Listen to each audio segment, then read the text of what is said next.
Tomando el Riesgo.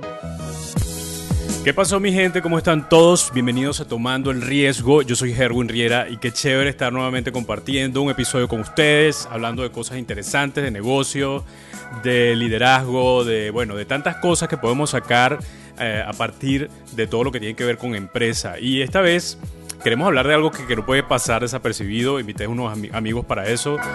Vamos a hablar de las criptomonedas y cómo el escándalo de Sam Bankman-Fried, fundador y exdirector de ejecutivo de FTX, pues ha revolucionado todo y ha hecho o revolucionado no es la palabra, ha hecho que todo sea un caos, mejor dicho. Se encuentra hoy detenido en Bahamas, fue acusado por Estados Unidos con múltiples delitos financieros y por supuesto esto ha perjudicado a todo el mundo cripto. La gente está asustada, no sé qué va a pasar con mi dinero. De hecho, muchas personas perdieron su dinero en esta empresa que es la segunda más grande. Así que bueno, hoy vamos a hablar sobre esto, pero no solamente vamos a dedicarnos a hablar de FTX, sino también vamos a hablar de criptomonedas, de este mundo y cómo es todo este mundo para las personas que están allí constantemente. Hoy tengo unos panas invitados que precisamente están invitados porque son personas que han hecho esto constantemente, personas que han trabajado con esto y también que son panitas y podemos conversar de esto de forma bien agradable. Tenemos a Johnny Peraza, quien es parte de todo esto y ha invertido desde que lo conozco o desde que emigramos, mejor dicho, a Colombia. Y también está Michael Anthony, que es abogado y especulador de mercado también. Así que hoy vamos a conversar un rato sobre las cripto. Muchachos, bienvenidos a Tomando el Riesgo. Un saludo, un gusto estar aquí en tu estudio digital, Herwin. Un gusto, ¿verdad? Y verdad que nos gusta, estoy seguro que a Johnny también, hablar sobre este tema que de un tiempo para acá nos apasionó bastante. La Al punto locura. de dedicarle horas y semanas al estudio, a las noticias, a especular en el mercado. Y que bueno, ya es parte ya de otra área de nuestra forma Claro. de generar ingresos, por Estoy, así soy, decirlo. soy testigo de eso, sobre todo con Johnny. Contigo me enteré luego, pero con Johnny porque, bueno, vivíamos allá en Colombia y ese hombre me agarraba de donde sea a hablarme de criptomonedas. Bienvenido, Johnny. Gracias, Erwin, gracias por la invitación. De verdad, como dice Michael, pues el mundo de las criptomonedas para mí, aunque como sabemos es un mundo muy de alto riesgo, por eso se le llama mercado de riesgo también. Igual sigue siendo para mí un mundo muy bonito.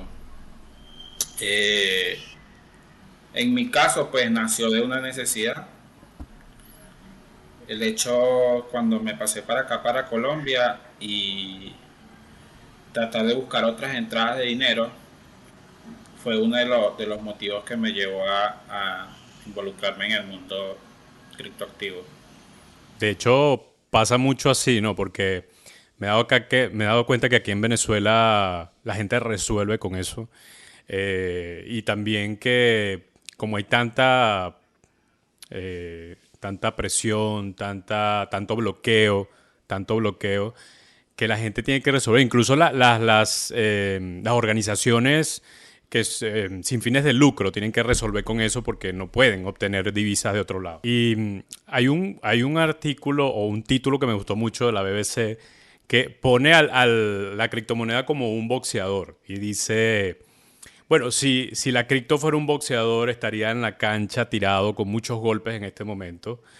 Pero ¿sería un knockout o se levantaría o se va a levantar? Y esa pregunta la vamos a dejar aquí un poco en el aire para ver sus opiniones al final y reflexionar sobre esto porque me pareció muy interesante.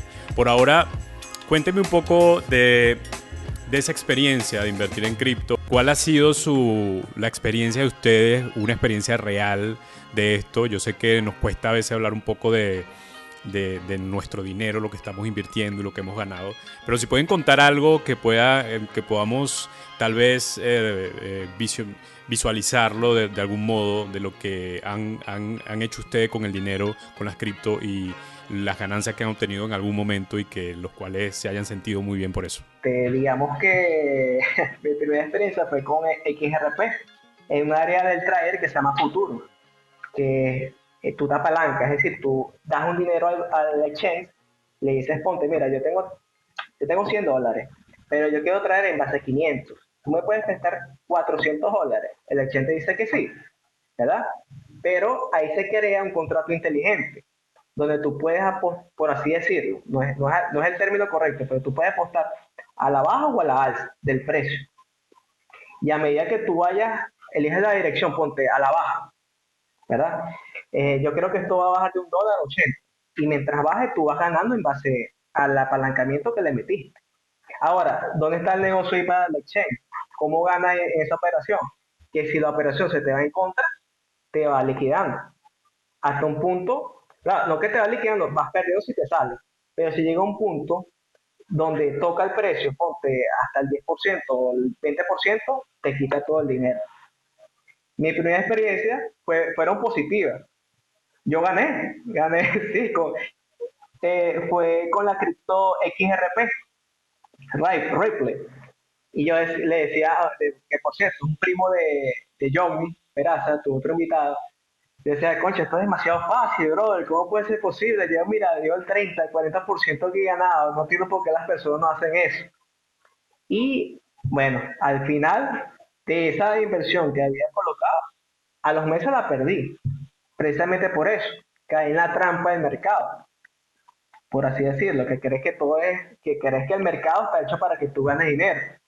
Y no, el mercado está hecho para que pierdas, para que ese dinero que tú colocaste aquí, colocaste en cierto sitio, lo vaya a otras manos, ¿me entiendes? Circule. Esa es la idea principal del mercado. Ahora, complementando el otro punto, con respecto a la experiencia, luego pasado eso, yo decidí, no, me tengo que poner serio a la información que estoy recibiendo, a la información que aquí se está manejando, porque en verdad es muy vaga, es muy superficial. Muchos youtubers comentando, recomendando, y a la práctica no tenían sentido, eran muy desaciertas. O sea, entonces, yo me calmé, yo empecé a oírlos a ellos primero y empecé a ver qué es lo que pasaba en el mercado. Y en verdad no tenía sentido. Empiezo a formar sin operar. Dije, no voy a operar, voy a dedicarme al estudio.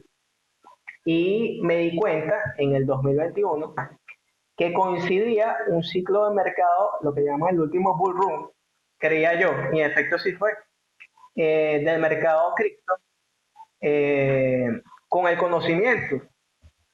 Y yo dije, wow, si estoy en lo que estoy, creo que de esto que tengo aquí puedo sacarle provecho.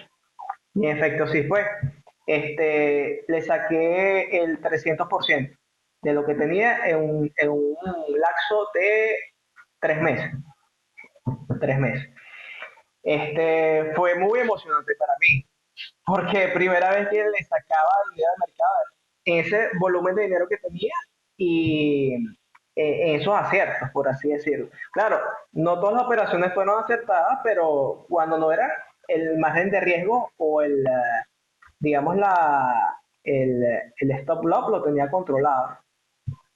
Y bueno, te puedo decir en ese sentido, claro, ah, de ahí también tuve una experiencia en el sentido de que me di cuenta y obvié ganar mucho también es malo con la poca experiencia, porque te engancha. Y entra el tema, un tema que va dentro de la formación del trader, que es controlar la codicia. Cuando te vuelves codicioso, que es una naturaleza, un impulso natural del ser humano, obvias tu estrategia, que sabes que eso tiene que bajar cuando en cierto momento tiene que subir, en cierto momento, la obvias y tú dices, no sé, esto va a subir, o sea, empiezas a pensar de forma irracional. O sea, a tu estrategia es muy difícil serle fiel. Y a eso, por eso que el trader se forma. En definitiva, tienes que pasar por eso. Yo lo veo, eso es lo que perdí. Al final tuve más ganancias que pérdidas, pero eso es lo que, digamos, lo que me quitó el mercado. Y yo lo veo como si fuera pagar una universidad. Lo pagué y bueno, en fin, no, pues seguimos en esto. Gracias por la experiencia y sigamos. Mira, muy bien como lo estás viendo. Y quiero preguntarle a Johnny si está de acuerdo con lo que tú has dicho de esto de la codicia y de no estar allí tan pendiente de lo que ya sabes, porque una vez que tienes toda la información en tu mente es como el hecho de tener dinero, de estar ganando, pues eso va disminuyendo ese conocimiento y te deja llevar por las emociones. ¿Estás de acuerdo con eso, Johnny? Y luego me cuentas también tu experiencia, cómo ha sido esa experiencia real de invertir en cripto. Sí, Michael tiene razón. Realmente, cuando uno está metido en el mercado, se forma tu carácter, ¿me entiendes? Y es una de las cosas más difícil de manejar, es eso, parar. Si tú sabes que ese criptoactivo donde invertiste ya superó el análisis que ya tú tenías, lo que se le conoce como los targets, es mejor tomar ganancias. Por eso yo siempre digo, es mejor ir tomando ganancias en el camino, pues, ¿me entiendes? Si esa inversión fue a corto plazo y estás en un trader a corto plazo, es mejor tomar la ganancia o sacar la inversión y dejar correr la ganancia, que es una de las cosas que yo suelo hacer. Pero parar es difícil, realmente es difícil. En mi experiencia, yo comencé hace ya como 4 años, que empecé a escuchar hace 4 años de Bitcoin. Estaba aquí en Colombia, cuando estaba en Venezuela no había escuchado de Bitcoin. Y fue por el hecho de la necesidad, porque me estaba involucrando con el tema de las remesas hacia Venezuela principalmente. Y yo me preguntaba, era cómo hacían las casas de cambio fronterizas para el tema de la liquidez. Cómo ellos conseguían esa liquidez y hacían esos intercambios internacionales, aún sabiendo las restricciones cambiarias que tenía Venezuela. Y era a través de Bitcoin principalmente. Entonces fue a través de ese, digamos, de ese proyecto personal del tema de las remesas que me involucré en el mundo de las criptomonedas. Cuando conocí Bitcoin, supe que conocí Local Bitcoin, que era la primera plataforma donde se comercializa nada más Bitcoin. Y ahí por ahí empecé a conseguir la liquidez en bolívares, porque compraba Bitcoin y lo pagaba en pesos colombianos y de una vez lo vendía ese mismo día en Venezuela a cambio de bolívares, y con eso le iba respondiendo a los clientes que iba allí supliendo esa necesidad de las remesas. Entonces fue un buen tiempo cuando yo comencé ese proyecto y cuando comencé a indagar sobre el mundo de las criptomonedas, porque estaba el boom de los airdrop, lo que se le conoce como los airdrop en el mundo de las criptomonedas, que es cuando, en resumen, está naciendo un proyecto criptográfico y ellos a los usuarios le dan cierta cantidad de monedas por seguir al proyecto en sus redes sociales. Es como una forma de que ellos pagan la publicidad a su misma comunidad por usar la plataforma, por ser uno de los pioneros en usar sus plataformas. Entonces yo estuve involucrado en varios proyectos de eso, donde yo recibí airdrops, que yo te digo que el airdrop es regalo, era algo de regalo que no tenía un costo para mí, que esas monedas, si yo llegaba y las vendía en el mismo momento que estaba saliendo la moneda a cotizar en el mercado, el dinero ya era mío, ¿me entiendes? Y hubieron airdrops donde yo recibí $2,000. Hubo uno de los airdrops muy significativos donde fue el de Uniswap. Era el primer exchange pero descentralizado a través de contratos inteligentes, y yo recibí 400 monedas en ese tiempo. Y cuando yo reviso que era uno de los ganadores por haber usado la plataforma, y cuando yo miro en Binance cómo estaba cotizando en el mercado, esa moneda en ese momento cotizó estaba en $8 cuando yo la vendí. Y vendí una parte en ese momento y la otra parte la vendí muy seguida, alrededor también de ese precio. Fue uno de los airdrops más altos que tuve, y fueron varios, realmente fueron varios. El más significativo fue eso. Entonces, eso me ayudó mucho al tema de la capitalización de mercado. Me pude capitalizar dentro del mercado, invertí en algunas monedas fuertes como Bitcoin, Ethereum en ese tiempo, y de decirte que yo invertí con mi propio dinero, no. De decirte, no, yo llegué a agarré mi propio dinero de mi sueldo, que en ese tiempo, cuando estaba trabajando en una empresa acá en Colombia, que yo invertí en mi propio sueldo, no te puedo, te mentiría si te digo que lo hice, porque fue a través de los Hydro. Y yo me volví como un cazador de Hydro en ese tiempo. Estaba era puro pendiente de proyectos, de probar los nuevos proyectos, de estar dentro de las comunidades y poco a poco educándome en el tema del trader.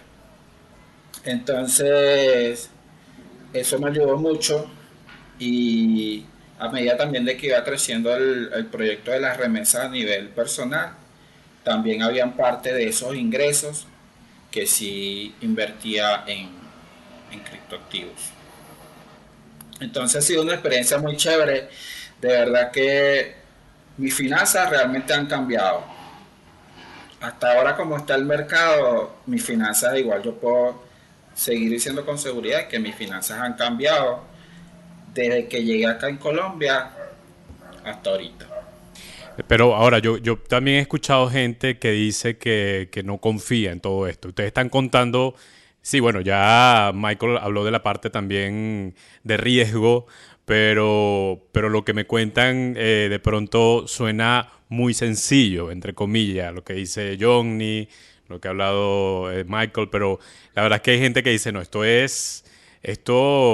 yo no confío en esto. Tengo un amigo, de hecho, que lo dice, que no va a invertir nunca allí porque no confía, prefiere invertir en la bolsa de valores y todo esto.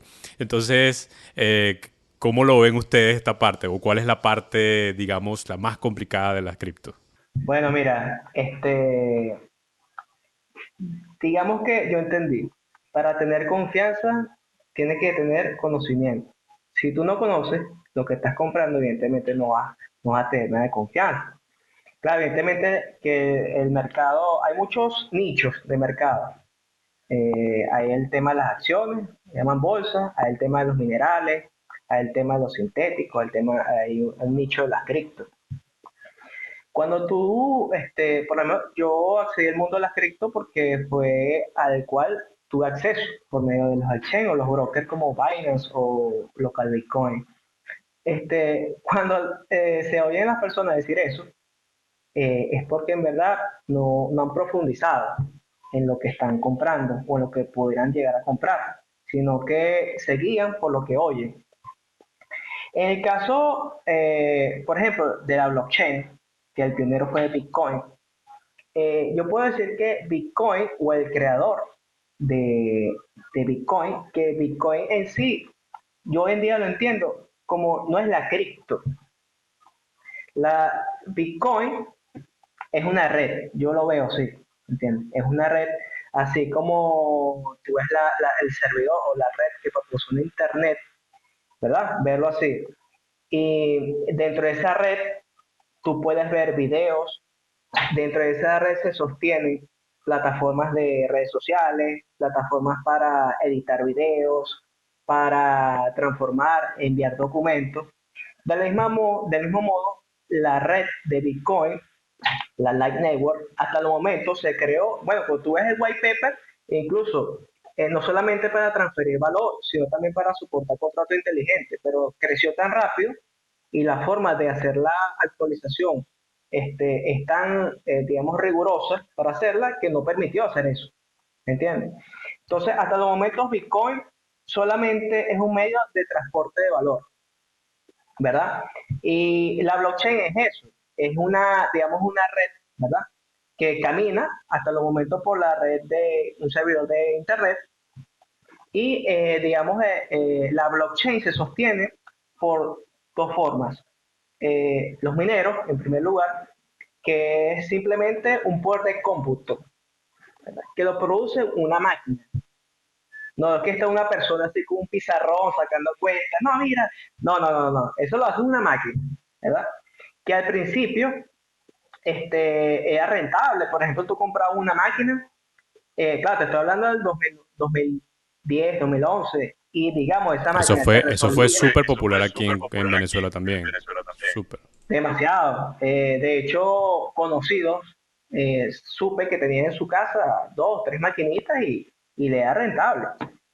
Pero al tiempo, digamos, ese mismo protocolo de Bitcoin iba creciendo tan rápido que esa tarea, que el minado simplemente la máquina resuelve la transacción. Es decir, yo te paso a ti Bitcoin, la máquina lo recibe.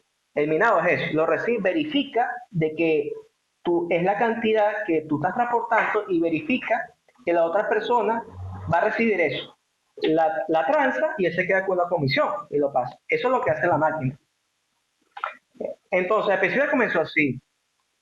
Al cabo de un tiempo, cuando comienza a hacerse más difícil la tarea, porque eran más personas minando, el bloque era más complicado, necesitabas más máquinas, al punto tal de que tenías 10, 20 máquinas en tu cuarto y no te era rentable. ¿Por qué? Porque había un pan con una granja de minado, es decir, tenía un galpón con, con 1000 máquinas y esas máquinas te quitaban la tarea. Ahora, llegamos al punto tal que ni siquiera ese señor con el galpón de máquinas le es rentable. Y dijeron, bueno, vamos a tener que hacer algo aquí. ¿Tú tienes una granja de minería? Sí. ¿Tú también? Sí. ¿Y tú también? Bueno, somos 6 granjas de minería. Hagamos, hagamos una cosa, unamos nuestro poder de cómputo para minar, ¿les parece? Y repartimos la ganancia. Y se crearon las pools, que eso es lo que hay ahorita, las pools, eso es lo que está predominando. Que traducido al español significan piscinas de minería. Entonces, bueno, cuando tú entiendes eso, bueno, esa es la parte de la minería. Y lo otro es lo que llaman nodos.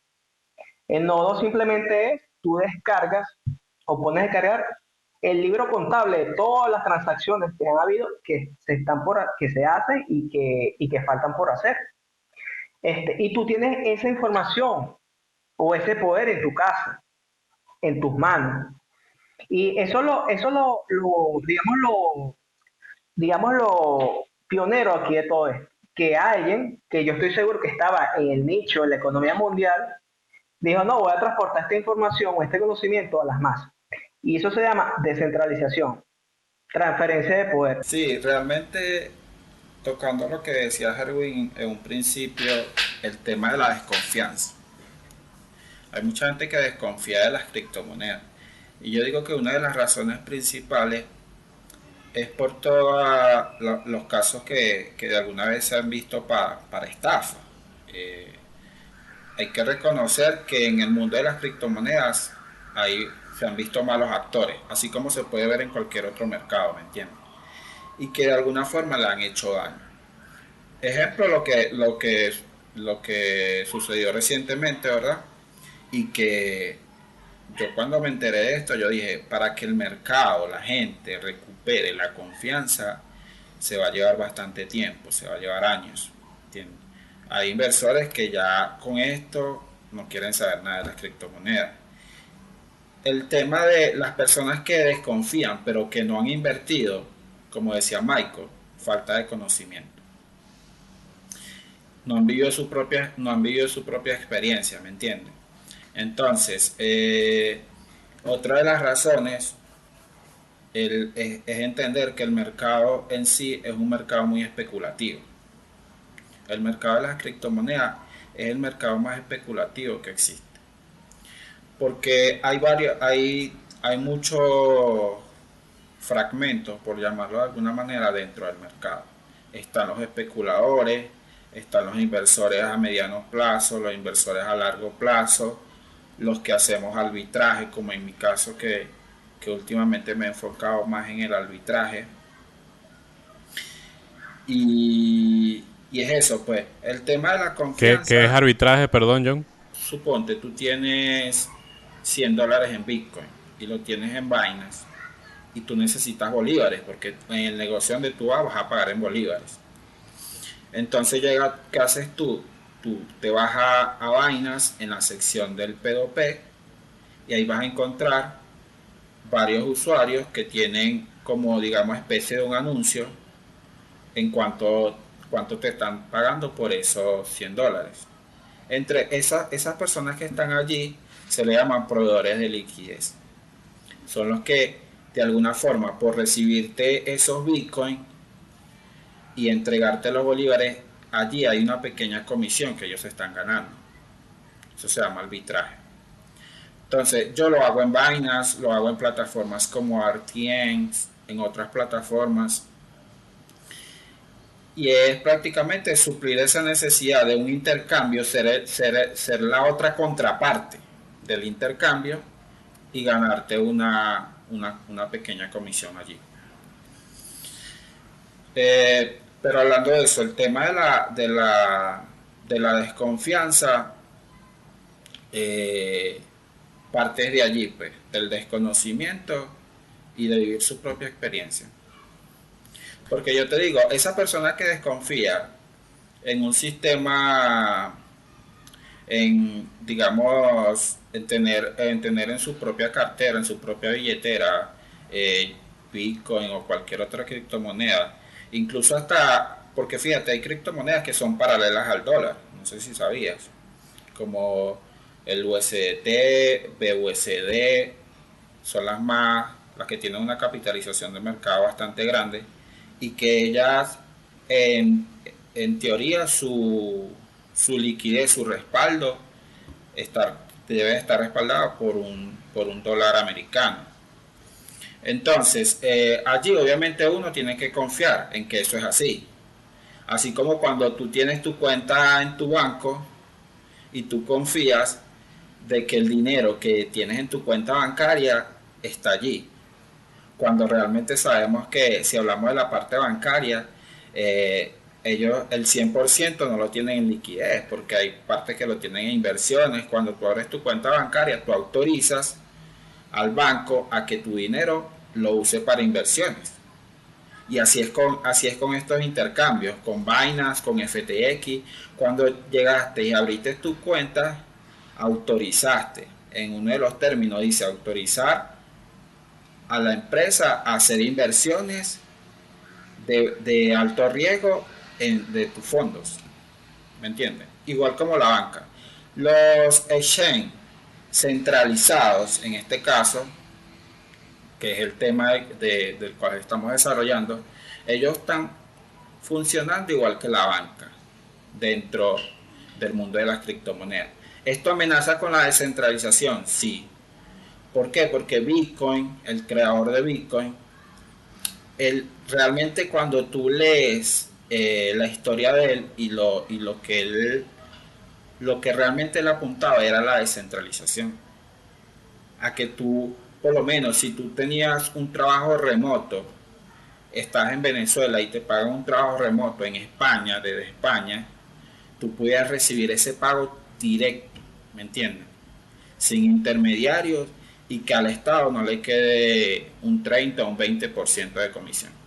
Exactamente. Y lo que estoy también, en eso que hablabas, me recordé mucho de precisamente FTX, porque yo creo que el brother subestimó mucho el hecho de que la gente iba a sacar su plata y él no tenía la plata, no tenía allí lo que decía que tenía. Entonces, cuando escucho todo esto, recuerdo esta historia y ya quiero entrar al tema, porque de verdad que es apasionante el hecho de ver a este muchacho, este genio de Silicon Valley, dando una imagen espelucada, así, todo zarrapastroso, dentro de su oficina, teniendo mucha plata, 35 millones de dólares creo que era no sé, su capital, pero él ahí todo sentado allí, echándose aire en el sillón de su oficina, dio toda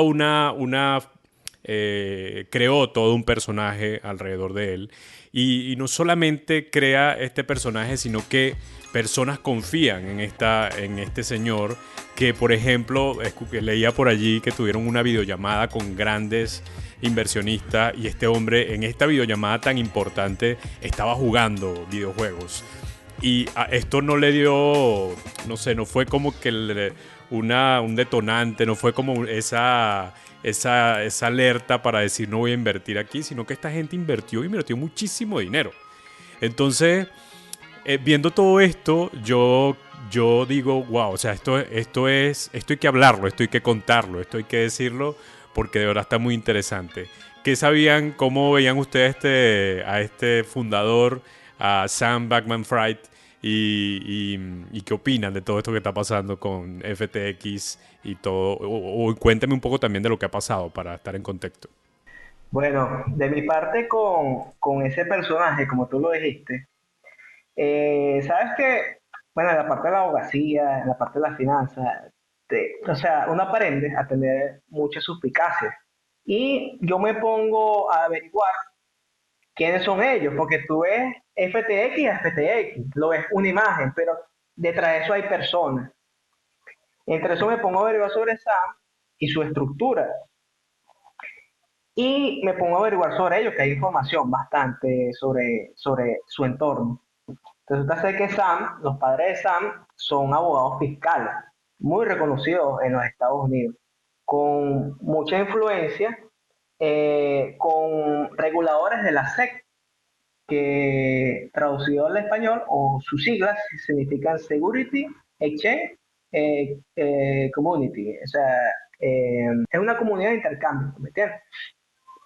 Entonces, bueno, vemos que por lo menos en ese caso, para acceder, como tú habías mencionado ahorita, que está hablando con personas, codiándose con personas de poder, con personas de influencia, tú dices, ya va, bueno, tú ves que por lo menos el puente, por ahí va, por ahí va.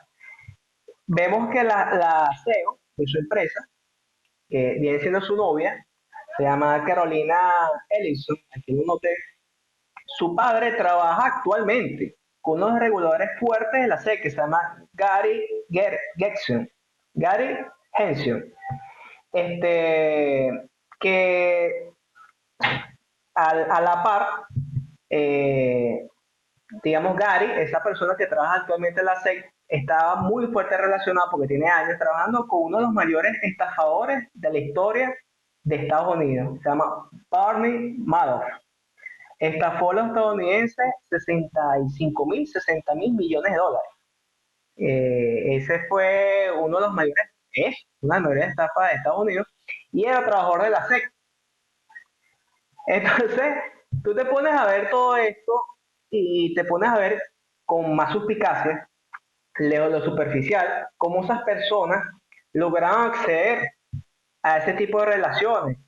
Y a mi criterio,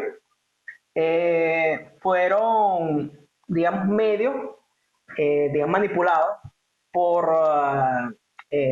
digamos, por personas con mucho más poder para quitarle el dinero del mercado, porque ese dinero no desaparece, ese dinero pasa a otras personas. Ahora, ¿a dónde pasó? Cuando te pones a ver que ese dinero, o gran parte de ese dinero, se utilizaba para financiar partidos políticos del lado demócrata, y ahí no se van a conformar con mil, trabajan con volúmenes enormes. Entonces, cuando te pones a ver eso, claro, evidentemente el afectado es el mercado cripto. Y también era un Pero como filántropo, porque se la pasaba regalando plata y todo eso. sí, sí, la imagen que, como tú dices, que se creó, la gran mayoría se la comió.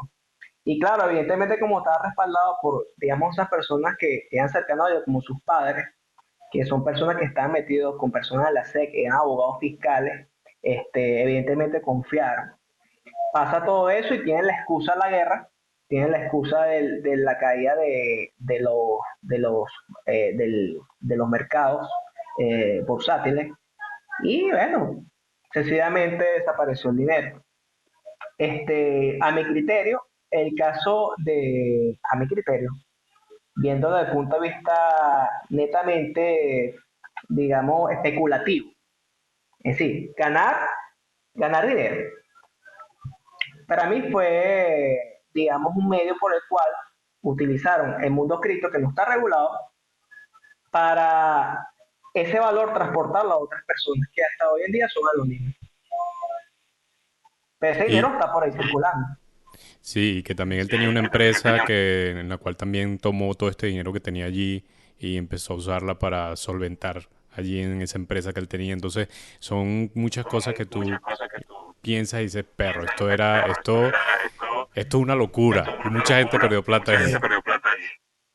¿No? Y personas de renombre importantes, deportistas, actores de cine, presentadores de televisión muy famosos, Yo me imagino que ya jugadores de ustedes fútbol. averiguaron Binance, quiénes son los fundadores, todo eso, me imagino. Claro, sí, claro. Bueno, le Si doy pase sucede, a... si sucede la caída de vainas, ya eso sería bueno, lo último, pues. No, fíjate que reforzando un poco lo que dice Michael, habían cositas que no sabía, sobre todo el tema de los... Sí sabía que los padres eran abogados de este señor, pero no sabían que estaban involucrados allí en la SEC. Eh, yo, sabes que todo esto se vivió en Twitter, todo esto salió de Twitter. De ahí, eso era como una novela. Allí tú podías ver prácticamente lo que estaba sucediendo porque Sam montaba un tweet, al rato el CEO de Vainas, que CZ, se le conoce como CZ, y realmente todo pasó y hay una teoría pues de que Vainas de alguna forma lanzó un golpe bajo porque prácticamente FTX era su competencia número uno por el crecimiento que había tenido. Imagínate que esta empresa nació fue en el 2019. A finales de 2018 nació esta empresa y prácticamente se había convertido por su capitalización de mercado en uno de los exchanges principales. Entonces, ¿qué sucede? Eh, Uno de los errores que sucedió acá, desde mi punto de vista, y que era una bomba que iba a estallar y que yo cuando conocí el mercado de las criptomonedas y yo dije que eso no era bueno para la plataforma en sí, era que cada plataforma tenía su token nativo. Fíjate, Binance tiene dos criptomonedas. Una es la que es paralela al dólar, que es la BUSD, creo que está en posición número 6 de capitalización de mercado, y tienen a BNB, que creo que está en posición 4 o 5. Y FTX también sacó su propia criptomoneda, llamada igual, FTT. ¿Qué sucede?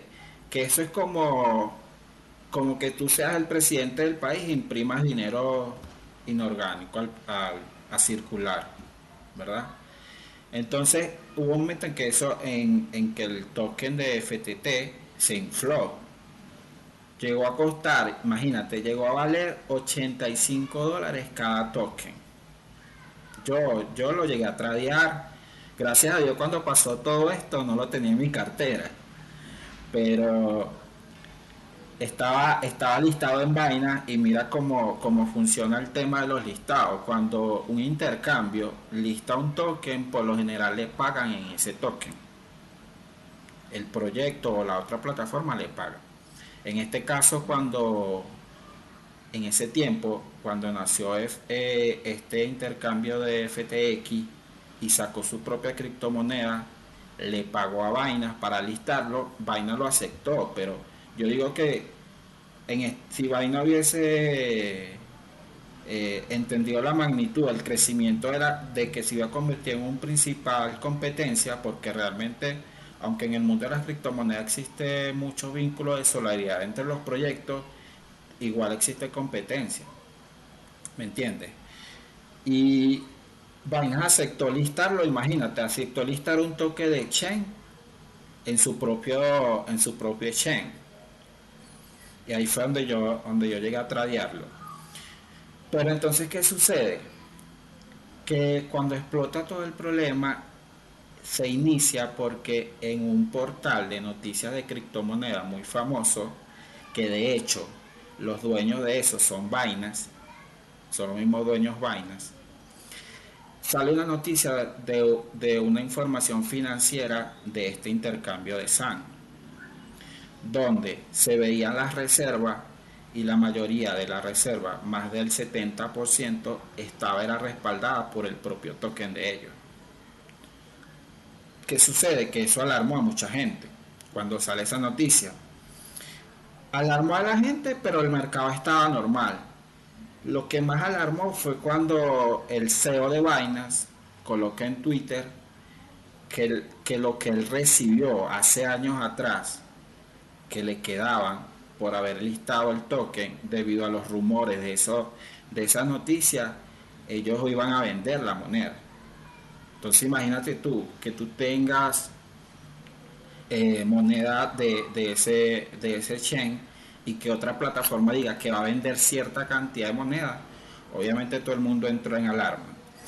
Incluso cuando él decía que iban a ir vendiendo por parte para no afectar el mercado, para que el token no tuviera una baja. Hoy en día el token te vale menos de $1. Tú lo buscas ahorita, te vale menos de $1. Entonces imagínate aquellas personas que lo compraron en 80, en $70, que invirtieron quizás sus ahorros ahí, en solamente por hablarte del caso de esa moneda. Entonces, ¿qué Qué arrecho. sucede? Este, este, este CEO de vaina, de manera muy ingeniosa, y yo soy partidario y así lo creo, que él hizo una jugada. Él sabía la magnitud, por la influencia que él tiene en el mercado, la magnitud de la información que él estaba lanzando, ¿me entiendes? Entonces, ahí es donde empezó a tambalearle la mesa a Sam, cuando empezó esa guerra entre ellos dos. Ahí sale la novia de Sam, que es la muchacha que está al frente de la otra empresa de Alameda, que yo pienso que también debería estar detenida ella. ¿Por qué? Porque a través de FTX los fondos de los clientes se pasaban a esa empresa y esa empresa se encargaba de hacer inversiones a alto riesgo, sin consideración de los inversores y de los clientes. Entonces ella no está detenida. Entonces, ¿qué sucede? Ella sale en Twitter y dice que le iba a comprar todos los tokens a Binance al precio de mercado, para ellos tratar de mantener el precio y que la gente no entrara en alarma. Pero ya la noticia estaba, ya, ya se venía, ya, y a eso súmale el sentimiento de mercado, que como estaba ya la gente con lo que había pasado con otro proyecto llamado Luna y todo eso. Ahí es donde empezó la gente a retirar porque empezó el rumor de que hubo lo que se le llama una corrida, prácticamente una corrida bancaria, pero dentro de este chain. Empezaron a retirar y retirar. Los que tuvieron esa agilidad, esa suspicacia, como dice Michael, fueron los primeros en hacer su retiro del exchange. Y al retirar, pudieron haber retirado los primeros, pero al siguiente día paralizaron porque se dieron cuenta que ya no tenían la liquidez. Que lo que te decía el exchange que tú tenías allí era un saldo fantasma, porque no lo estaban autorizando la salida. De hecho, al otro Entonces, si tú día se tenías, declaró en bancarrota. exacto, si tú tenías Bitcoin, por decirte de alguna manera, tenías Bitcoin allí en esa plataforma, no los podías retirar. Entonces ahí es donde se apegaron. Incluso cuando antes de Sam declararse en bancarrota, antes que lo asesoraran y que dijera eso, el de Binance, el CEO, sale con la oferta de que los iba a comprar, de que iba a comprar y que iba a hacer frente al problema de solvencia que tenían. Entonces imagínate esa jugada que hizo ese chinito, que doblegó a su competencia principal, lo arrodilló. Él aceptó incluso y estuvo de acuerdo en que comprara las acciones.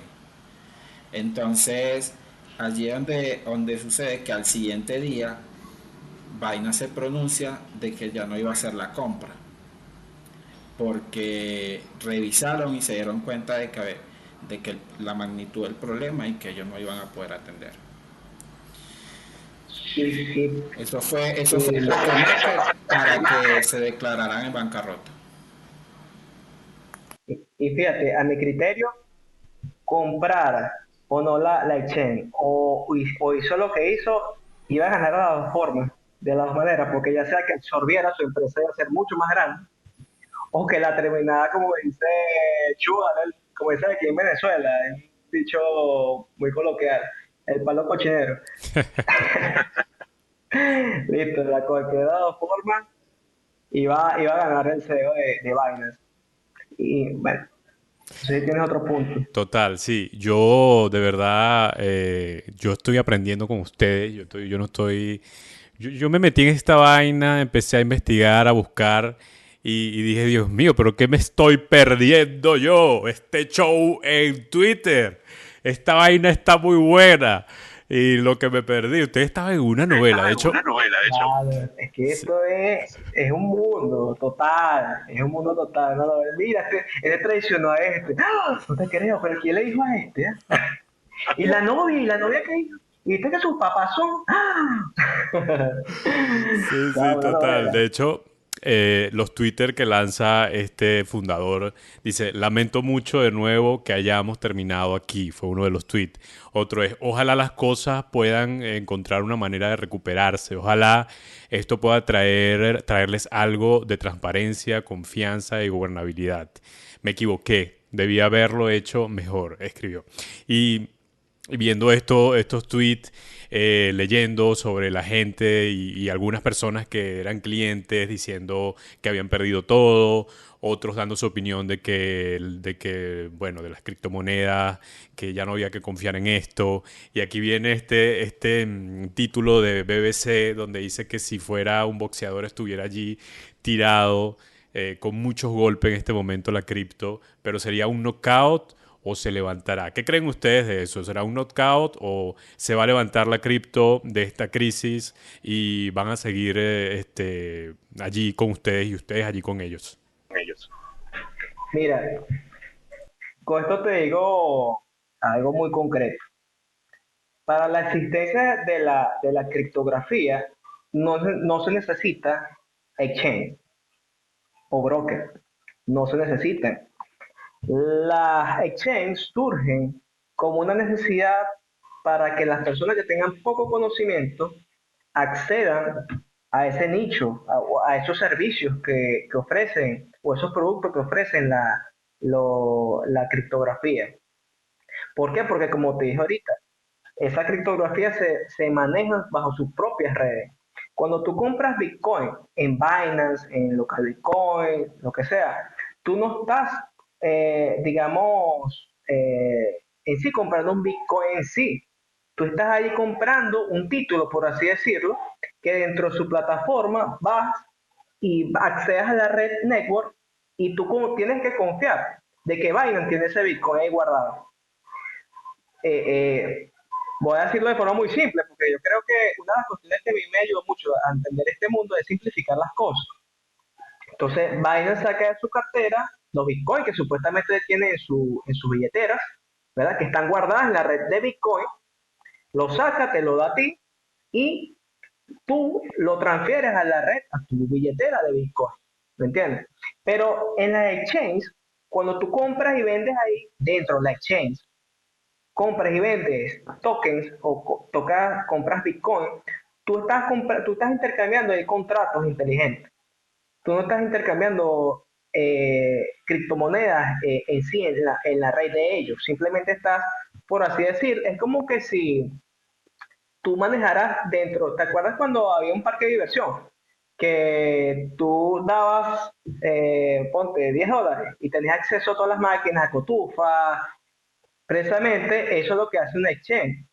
Te simplifica, eso sí, ese es el servicio que verdaderamente ofrecen, te simplifican la transacción y para eso también te venden a ti un margen de confiabilidad de que están respaldados por lo que están ofreciendo. Es decir, que si tú dentro de esa exchange estás intercambiando Bitcoin por Ethereum, la cuestión, tú confías de que ellos, dentro de sus carteras, tienen ese Bitcoin o ese Ethereum o cualquier cripto para la hora como tú lo quieras sacar, te lo den.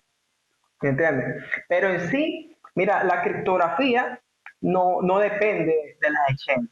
Ayuda mucho, sí, para lo que es la especulación de mercado, para hacer otras cosas, ¿me entiendes? Por ejemplo, Binance, a mi criterio, es un broker, no solamente una exchange para intercambiar. Binance, por ejemplo, te da a ti la oportunidad de comprar NFT, token no fungible, que a mí que tener un contrato inteligente, una forma de contrato inteligente, te permite a ti, por ejemplo, formarte en una academia, te permite a ti, si creaste un token, listarlo allí también, te permite hacer una infinidad de cosas, ¿entiendes? Transportar valor, muchas cosas. Eh, y a mi criterio, ¿verdad? Ya conociendo lo que se sabe, ¿verdad? Que es la criptografía, es que no depende de exchange para su subsistencia, porque los mismos tokens, la misma criptografía, corren bajo su propia red. Ahora, que sepas cómo manejarla es otra cosa, ¿verdad? Y es cuando vamos al tema de las billeteras frías, que esa es la, ahí sí nadie hasta los momentos no ha surgido la tecnología para hackear eso, porque digamos que esa billetera fría, el único que tiene las claves la tienes tú. En cambio, cuando tú te creas una cuenta en Binance, esas claves, ese valor está centralizado en su servidor. En cambio, con la billetera fría, tú almacenas eso allí y las claves las tienes tú y la llaman semilla. Cuando tú la quieras sacar, sencillamente accedes a la red, te conectas a la red que quieras intercambiar y listo. Yo pienso que el mercado no va a dejar de existir a pesar de lo que ha sucedido. ¿Va a traer más regulación al mercado? Sí, realmente va a traer más regulación al mercado.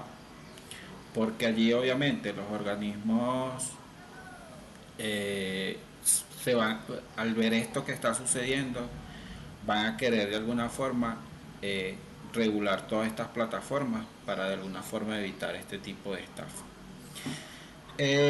La regulación amenaza con la descentralización, sí amenaza con la descentralización, pero como decía Michael, estas plataformas ya son centralizadas, eran centralizadas, brindaban esa facilidad al, digamos, al trader común y algunos incentivos. Eh, o- Reforzando lo que decía Michael, una de las cosas que te permiten estas plataformas es los bloqueos de token. Tú llegabas y depositabas los tokens en su plataforma y recibías un incentivo, un porcentaje anualizado, por mantener tus tokens allí. Le llaman a ellos la sección de ahorros, pues. Entonces funcionaba literalmente como un banco. Literalmente como un banco. Una de las cosas que permitía mucho, que eso sí no lo podemos hacer desde una cartera fría, es el intercambio a una moneda fiduciaria, ¿entiendes? El que tú puedas llegar y cambiar una moneda fiduciaria. Pero en sí, el mundo de las criptomonedas no va a dejar de existir porque más bien esto nos va a enseñar, incluso a los que ya estamos dentro del mercado, a movernos más al tema de la descentralización, a tener nuestras propias billeteras donde seamos dueños de nuestras propias claves privadas y que solamente, fíjate, por lo menos en mi caso, con el tema de toda esta guerra entre, porque se empezaron a ver guerras entre ellos, entre varios CEOs de intercambios, entre esos crypto.com, que también es un intercambio bien reconocido y le hicieron auditorías y todo, y hubieron guerras entre ellos, pues lanzándose allí sobre si tenían la liquidez o, no o si tenían las reservas y todo eso. Entonces, eso lleva mucho al tema, como yo te digo, pues que se me fue la idea, al tema de la descentralización. Que si tienes que tener solamente una porción muy pequeña en el intercambio, si vas a hacer un cambio a la moneda fiduciaria, si vas a tradear, pero el resto de tu inversión debe estar asegurada en una cartera fría. ¿Qué sucede? La cartera fría tampoco es que te garantiza la seguridad al 100%, pero obviamente te garantiza mayor seguridad que estar en una plataforma centralizada. Siempre, o sea, no hay nada que exista en este mundo que te garantice al 100% a ti que no va a haber un riesgo al 100%. Y si alguien te lo dice, te está mintiendo. Eso es lo que hemos aprendido aquí. Sencillamente lo que podemos hacer es reducir el riesgo a perder nuestros ahorros al máximo. Eso es lo que sí podemos aprender. Pero de siempre, siempre tenemos que estar conscientes de que va a haber riesgo. Va a haber riesgo y no hay que sentirse mal con eso, porque no solamente ocurre en el mundo de las criptos, en todo el mundo de las acciones, de los minerales. Bueno, fíjate que el año de la pandemia el petróleo llegó de los 40 centavos. Es decir, que los buques estaban pagándole a los receptores para que le quitaran el petróleo. Imagínate, porque le era más costoso tenerlo en sus buques parqueados que regalarlo o pagar. Entonces, llegó a menos 40 centavos. Imagínate eso. Entonces, sencillamente lo que hemos aprendido es reducir al máximo nuestro riesgo para no perder nuestro dinero. Eso es lo primero que hay que aprender. Y es verdad lo que dice John, no es que esté el 100% seguro en una billetera fría, pero el riesgo se reduce considerablemente. En mi caso, por lo menos como se, como sucede, pues que al suceder la caída, la bancarrota de FTX, empezó a estar la lupa en todos los intercambios y sobre todo lo más grande como en el caso de Binance. Entonces es muy delicado porque, mira, el tema de que la gente entró en pánico fue bastante fuerte. Fíjate que a mí me llegaran personas hablándome de que los asesorara en crear billetera fría, en cuál les recomendaba y todo eso, porque querían sacar el dinero de Binance. ¿Cuál es el error? Que para el trader que está comenzando, o para el inversor que está comenzando, el pequeño inversor, usaba mucho estas plataformas para ahorrar. Y realmente son plataformas de intercambio, de uso corriente, ¿me entiendes? Si tienes mayores activos y es una inversión a largo plazo, debes tener tu propia billetera, ¿entiendes? Entonces, el tema, por ejemplo, de nosotros, como en mi caso, que somos proveedores de liquidez en esta plataforma, en el caso de Binance, que está bajo la lupa también, es bastante fuerte, porque yo decía, ¿qué hago? Retiro mi dinero, me lo llevo para cartera fría, lo mantengo allí, o sigo operando para poder responder al tema de las remesas, que es lo otro que funciona, lo otro que me da el diario. Entonces es delicado, pues, porque si tú estás allí dentro del P2P, en este caso, operando, tienes que tener la liquidez. No puedes operar sin liquidez, ¿me entiendes? Pero como dices tú, hay que tomar el riesgo. Y de eso se trata. Y yo ahorita estoy tomando el riesgo con Binance. Estoy consciente de que puede suceder lo mismo que sucedió con FTX, pero estoy tomando el riesgo porque es una inversión que yo hago diario, pues me entiendo. Es la manera, es el único canal que yo tengo confiable para poder tener la liquidez y responder a los clientes. Con respecto a Binance, a diferencia de otras exchanges, es que Binance es el primero, ¿verdad? Y eso significa que aparte de ser una plataforma de intercambio, se traduce que es proveedor de liquidez de todos los tokens que tiene el Estado.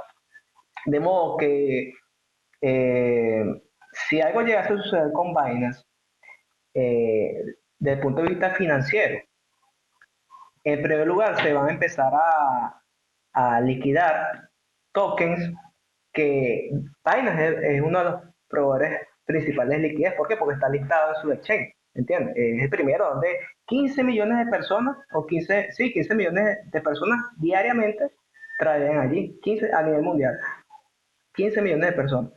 Entonces, ya cuando tú ves eso, es como un cuerpo, empieza a haber síntomas, ya ahí tú puedes correr, pero hasta el momento, al contrario, ha hecho cosas muy buenas, que es, por ejemplo, deslistar tokens que alimentan la desinformación y digamos, la distorsión de lo que es el mundo cripto.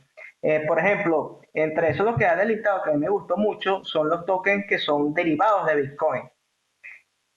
¿Y a qué vino eso? A una noticia, una matriz de noticias que surgió de que, por ejemplo, resulta ser que hay más tokens de Bitcoin circulando de los que hay declarados. O sea, una locura total. Claro, es una media verdad, pero dada la situación, dado el momento, hay que cuidarse la espalda y creo que ha sido una buena decisión en delistar esos derivados de Bitcoin que ayudan a la desinformación de lo que es, por ejemplo, el padre de la criptografía, que es Bitcoin. Total, y muy bien lo han dicho ustedes. De hecho, este podcast se llama Tomando el Riesgo precisamente porque lo hacemos en todo, en todas las áreas, creo yo. Tomamos el riesgo en todas las áreas de nuestra vida. Y claro, no tomamos riesgos sin a lo loco, ¿no? Nosotros nos visionamos, tenemos planes y buscamos de qué manera lo vamos a hacer precisamente para reducir el riesgo, pero igual hay que asumirlo porque si no lo asumes nunca vas a tener lo que quieres, nunca vas a lograr lo que quieres. Entonces de eso se trata, de hecho, este podcast. Y todo lo que hemos hablado hasta ahora de lo que tiene que ver con las cripto, el mundo en el que me he perdido por estúpido, y todo esto que es tan interesante y sobre todo porque hay muchas cosas allí que, por ejemplo, hay un surcoreano que lo están buscando también que hizo la moneda de esta Terra o la criptomoneda. Entonces, ves que hay tanta dificultad y tanto riesgo, por supuesto, que ustedes como personas que están allí invirtiendo constantemente tienen que igual buscar la forma de hacerlo de la mejor manera y que esto pueda obviamente darle los frutos que ustedes esperan. Entonces, todo esto que me han hablado, todo esto que hemos conversado, lo que me han dicho, de pronto detalles, cómo me lo han mostrado en parte de Michael, que me hablaba algo mucho más sencillo, eso me gusta porque es la forma en que se tiene que hacer. Es como, si ustedes que lo han vivido y para las personas que de pronto quieren conocer más del tema, esto es lo que ocurre detrás. Esto es lo que pasa cuando te metes con las criptomonedas y cuando estás allí y pasa un peo como este tan grande y ahora tienes que resolver, ahora tienes que buscar qué hacer. Un peote. Entonces, qué interesante, de verdad, muchachos. Me ha gustado mucho la conversación. Ya tenemos que ir cerrando. De hecho, una de las cosas que le iba a preguntar y ya la ha respondido Johnny gran parte es qué van a hacer ustedes ahora. Y ya, pues, Johnny ha dicho: voy a asumir el riesgo, voy a hacer con Binance, que es la primera, ¿no? La primera empresa que está allí en el top. Luego venía FTX y que esto incluso el equipo de Sam ganaba $1 millón diarios. Se ganaba esta gente. Era mucha plata lo que tenía este carajo y cómo de tener tanto dinero pasó a estar tan mal. Acá también se pueden sacar varias lecciones del fundador y cómo hizo que esta empresa que muy rápido creció cayera tan rápido también a niveles pero horribles. Entonces, solo me queda, muchachos, es despedirme y pedirles que si tienen algo más que decir de las cripto, ahí está el micrófono. Por ahora ya hemos hablado bastante. Seguramente nos vamos a encontrar en otra oportunidad para seguir hablando de cripto porque ya este tema entró a tomando el riesgo y creo que no me salgo de esto. Bueno, gracias por la invitación, Erwin. De verdad que muy encantado. Esperemos que cuando tengamos otra próxima reunión hablemos de otro tema más positivo para el mercado. Porque así va a ser, pues yo digo que el mercado seguirá existiendo, eh, va a corregir, el mercado está muy verde todavía, eh, vendrán las regulaciones que tendrán que hacer, los intercambios tendrán más presión a nivel de regulación, pero seguirán supliendo la misma necesidad pues que vienen supliendo. Y en el tema de Bitcoin y las otras criptomonedas también seguirán. Algunas obviamente dejarán de existir porque así va a ser, pero aquellas de mayor capitalización seguirán cumpliendo la función que cumplen.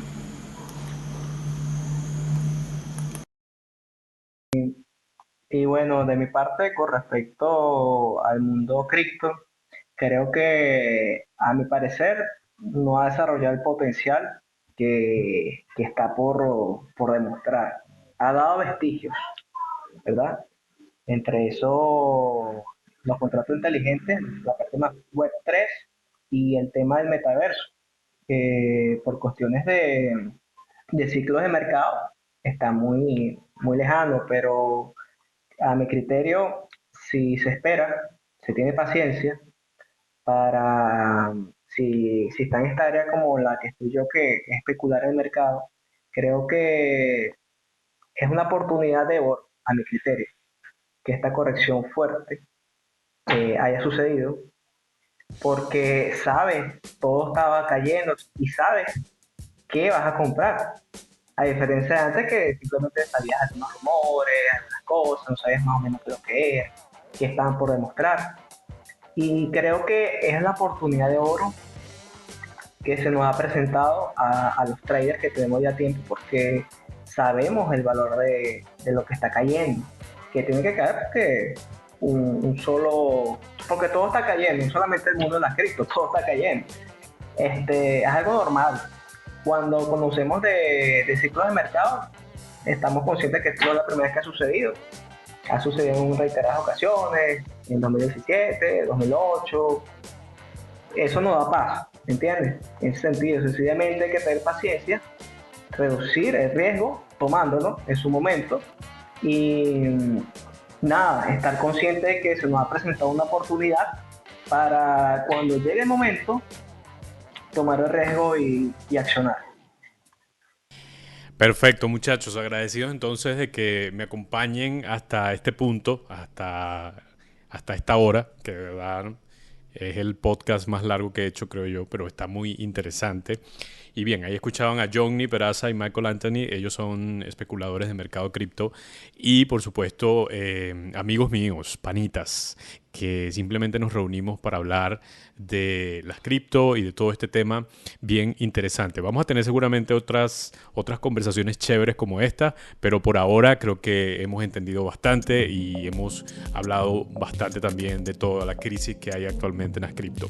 Mi gente, gracias por acompañarme hasta este punto. Les invito a que puedan ir a nuestra página web y suscribirse a nuestro newsletter que lo estamos entregando cada martes. Así que vayan hasta allá, se llama Genios. Vamos a tomar alguna reflexión, algunas palabras de los empresarios que hemos entrevistado que quedan sueltas, profundizamos, se los damos en este formato y además le damos también algunos recursos para que sigan creciendo en la empresa que están haciendo. Y también invitarles a que no se pueden perder los lunes y viernes un formato que de Tomando el Riesgo que estamos lanzando esta semana, se llama el Kit del Founder y acá compartimos herramientas también, recursos, pero para tu salud mental, porque sabemos que esto de emprender lleva muchos retos, tener el espíritu emprendedor implica estar pendiente de muchas cosas y sabemos que para los empresarios es importante que tener una buena salud mental. Allí estamos compartiendo algunos temas interesantes, hablamos del aislamiento, el viernes vamos a hablar del estrés, pero también vamos a tener invitados profesionales de la salud mental para que nos hablen y nos compartan otras cositas bien interesantes. Lunes y martes, ya sabes, y los miércoles compartimos la acostumbrada entrevista, conversación con líderes y por supuesto esta conversación que están escuchando hoy. También invitarte a nuestro canal de YouTube, Tomando el Riesgo, nos consigues así y por supuesto te suscribes y le das a la campanita para que estés enterado de todo lo que subimos. Y algo muy importante que les quiero pedir, si pueden hacerlo apenas termine este episodio, se los agradecería mucho porque eso es lo más, digamos, lo que esperamos de todos los que nos escuchan y eso es la gran ayuda que nos pueden dar. Ir a Spotify, Apple Podcasts, Amazon Music, todas las plataformas de audio y suscribirse y también dejarnos una reseña en Apple Podcast porque eso aumentaría nuestra reputación y sería muy bueno para nuestro podcast. Así que si puedes ir en este momento a hacerlo, te lo agradezco muchísimo. Bien, me despido. En la producción la producción ejecutiva está Robert Carpenter y yo soy Herwin Riera. Nos vemos el próximo viernes con el tema de estrés. Chao.